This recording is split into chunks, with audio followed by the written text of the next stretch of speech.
Rebecca, we cannot hear Ambrose. It looks like you're muted.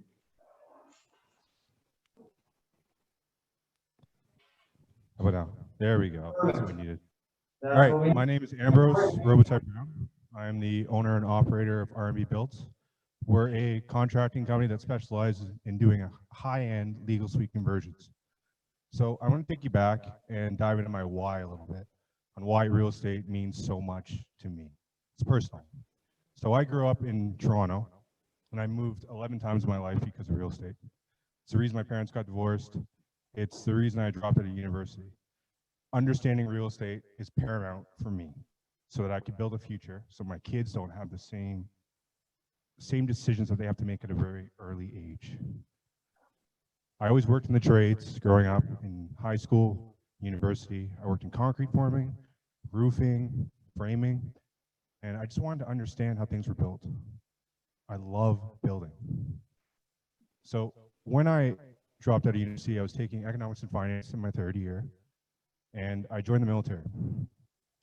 I became a paratrooper, and I was a section commander in Assault Pioneer Platoon. What does that mean? What did I do? I was responsible for basically making entry into buildings, variety of structures, using explosives, mechanically. We got in the door. That was my job, getting guys in the door. So my most recent deployment to Iraq in 2019 to 2020, I decided it was time for me to make the jump and start investing and control that future I'd always dreamed about. So I reached out to the Mogul team when I was overseas and got in contact with Devin and bought my first deal. That deal, you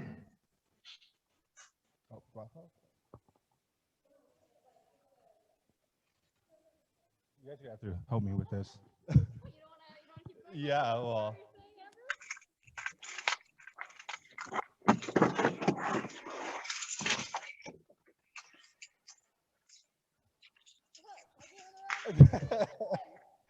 Okay, cool. So property that I did in Glengarry, it was 100% cash out refi. Actually made 20 grand on this deal. How did I do that? Oftentimes holding costs can get crazy. I rented out every piece of that property that I could while I was in it. And my success in this deal led me to starting R&B Builds. I reached out to investors and worked within this same community to build a network of people that knew me from the beginning. So what am I here to present today? You guys ready for this one? So it's a side-by-side in Glengarry, okay? I have it on contract for $480,000. We underwrote this deal at being evaluated at 800 grand once all the work is complete.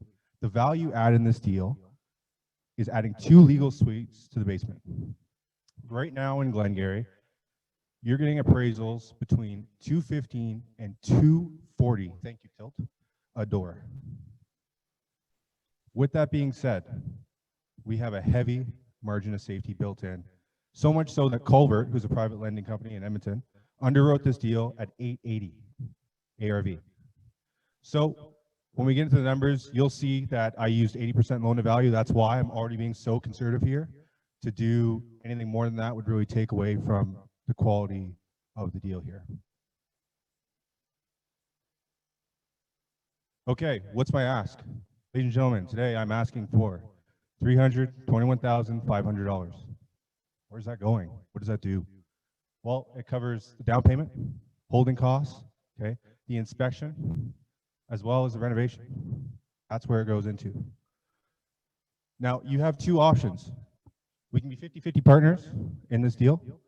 What does that mean? We use your capital, you get paid back right away from the refinance. And we're anticipating the way that we underwrote this deal that you'll have $703,000 into the deal before refinance. At an 80% loan to value, at $800,000, you're looking at a new mortgage of $640,000, $63,000 left in the deal. The difference between option A and option B is the way that we evaluate your equity. In option A, we're saying, okay, we're going to take the 160, the 20% of equity, and say that after your investment is set aside to you, the $97,000 that's left is split 50-50. That's written down. You've already gotten the cash. You have 20% of your initial investment still in the deal. The reason the returns are so high is because of the limited capital you have in the deal. Option B, it's 60/40. So up front, we're saying, hey, instead of pulling out your equity position, then splitting in half, we're just splitting it in half straight up. So my side is 80 grand, your side is 80 grand. Relative to what you have in the deal, you have a $14,000 equity increase, a bump. Now, this equity position that's built in is not even factored into your return. Obviously, revenues, expenses, NOI, then you get your debt service. That's the way that we run these numbers. I have one thing that I want to highlight on here. Let's go to the debt. So right away, current market rates for mortgages, 1.6. I know it's crazy, but that's what we got down because it's current market rates. With that being said, you're looking at $33,600 in debt. Jumping into our NOI, it works out with our conservative underwriting at being profit on a monthly basis of $132 a unit. Monthly, you're looking at $529. If we add in that reserve fund, we bump up to $1,200 of positive cash flow a month. We don't. That's not the way I'm underwriting my deal, but it's there.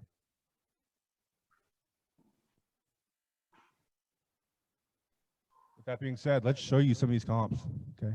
If you guys come see me after I have a deal package and I can actually show you what the inside of these units look like. But quick overview, these are sold within the last 6 months. The last one there is a personal property that I refinanced. You can see it's ridiculous, $215 to $240 a unit. And we're using underwriting at $200 a unit. And we're still almost cashing out. 4 units, comps that we pulled. I know these 4-unit buildings because I actually walked them and quoted them out as a GC. These properties are being sold for $195, $185 a unit, and they needed, respectfully, 30 grand per unit invested. So you have a high-end product for a way lower cost. This is what I'm pitching today. Let's talk about Glengarry a little bit. Why is it so great? It's one of the most affordable parts within the northern corridor. It has 4 elementary schools within a 10-minute walking distance, 4 high schools within a 10-minute walking distance. You can get access to transit. It's right by the bus line. And another thing on top of that, let's talk about the average income within this area. Average income for a Canadian family is $66,000 a year. Glengarry, average family is making $100,000. It's a game changer. And people are living well within their means. It's what makes it so appealing to people that are immigrating to Edmonton, which, as we know, is a lot of people. Now, let's touch on the population age. The average age in Glengarry is 20 to 34 years old. Those are young families. Those are people starting out. That's why I highlighted education. My favorite thing in Glengarry that people often pass, there's 400 homes in Glengarry. 38% of those are rentals. With that being said, go on Rent Faster right now. Pull up your phones. There's 3 vacancies. That's it. That's under 2%. Now imagine having a top product in Glengarry. You're not going to have one. I don't have vacancies. But we have it built in the deal. Project design. This is what I recommend to clients. This is what I'm going to be doing in this property with you. Butcher block countertop, 2-toned for flooring and cabinets, shaker style, light subway tile. It's that open, airy feel. Feature walls. And when we come to the bathroom, everyone wants a tile surround. So we're doing one. All units will feature in-suite laundry. In addition to in-suite laundry, everything will be open concept. We'll be fixing structural walls to get the look that we're going for. So let's give you a quick visual of what the floor plan is. Obviously, you walk into the foyer, living room, kitchen. That wall between the living room and the kitchen is coming down, okay? And then we're using the existing plumbing that's in place to add our laundry within the hallway. So that's the upper floor unit. This is a 3-bedroom other upper floor unit. This is a massive point load wall that I already have drawings from BIE engineering. And we're going to support that wall, add an island, once again, laundry off of that 4-piece bath. Now, how is the renovation budget broken down? I underwrite these deals all the time. I have to present to clients all the time. This is where it goes. 2-bedroom, you're spending 30 grand a pop, main floor. 3-bed one, you're spending 30 grand.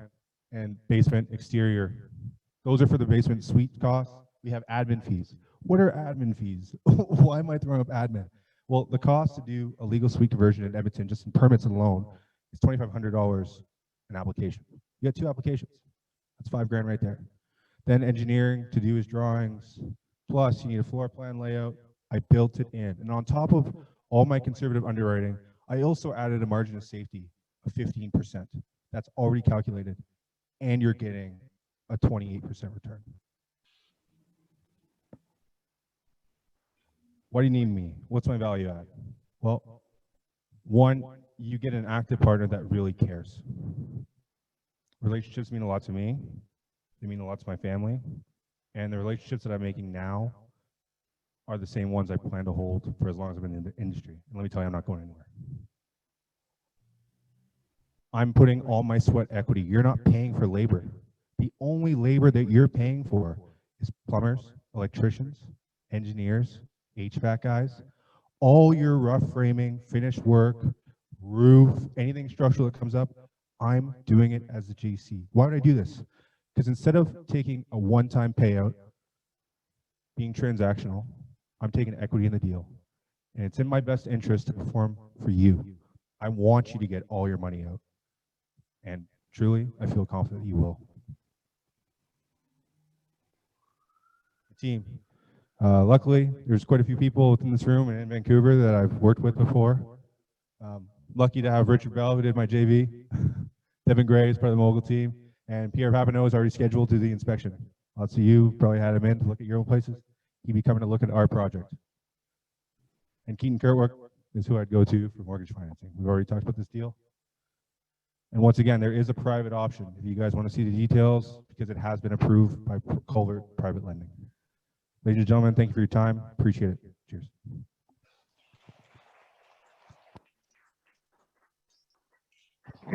Okay, I'm not going to speak. Right. Oh, I was gonna say, look, I'm not rich, but you can have our money. Like, I'm just kidding. James, over to you. Well, that was fabulous. Now, how am I sounding speaking without mic? Do I sound all right? Thumbs up? Yeah, you sound good. I can hear you. Okay, so I'm actually going to bounce it back to our hostess with the mostest, Rebecca, because I figure the Edmonton presenter should get the Edmonton judges to chime in first. Well, what And James? Jen, can you put Barry up so we have the trifecta view, please? All right. Ray, let's start with you. Feedback, thoughts? Love the presentation. I like the use of you showing the photos of what you're actually going to do. It seems like you're not a one-man show, so that for me gives me greater comfort of parking money with you. And of course, the fact that you're a soldier, I'm like, you're going to handle a lot of pressure regardless of what happens. And we know with construction projects, things go sideways. So I tend to lean towards people who can handle pressure and deals going sideways. Love it. Great intro, really great intro. And you got right into it, which was perfect. None of the fluff. You just got right into the numbers and stuff like that. You laid it all out nicely. I missed a little in the beginning. That was just me. But you had already laid the groundwork. I already trusted you, so I didn't even need to hear it. I just felt good enough. The way that you stood, the way that you talked, the confidence. Just you carry yourself really well.